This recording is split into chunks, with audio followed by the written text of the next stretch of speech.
ఈ గింజలు వేయించి పొడి చేసి ఆన్లైన్ మార్కెట్లో అమ్ముతున్నారు. కెఫెన్ ఫ్రీ కాఫీని మీరు తెప్పించుకుని వాడండి. కాఫీ పొడితో పోలిస్తే దీని ధర కూడా తక్కువే, ప్రయోజనాలు మాత్రం చాలా ఎక్కువ. కొన్ని దేశాల్లో కంటి చూపు మెరుగుపరుచుకోవడానికి ఈ మొక్కతో తయారు చేసిన హెర్బల్ టీ తాగుతారు.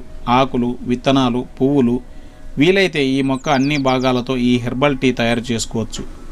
ఇది పెద్ద ప్రేగులో ద్రవాన్ని పెంచుతుంది, మల విసర్జన సాఫీగా అయ్యేందుకు సహకరిస్తుంది. పెద్ద పేగు సంకోచాలను పెంచడం ద్వారా మలబద్ధకం సమస్యను దూరం చేస్తుంది. ఈ మొక్క ఎక్స్టర్నల్ జెర్మిసైడ్. ఇది యాంటీ పరాసిటిక్ లక్షణం కలిగి ఉంది. కుష్టు, దురదలు, దీర్ఘకాలిక ఎగ్జిమాతో పాటు సొరియాసిస్ను తగ్గిస్తుంది.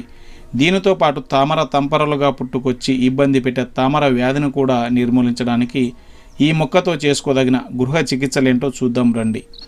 100 మిల్లీలీటర్ల తగిరస ఆకుల రసం, 100 మిల్లీలీటర్ల గుంటగలగర ఆకుల రసం, నువ్వుల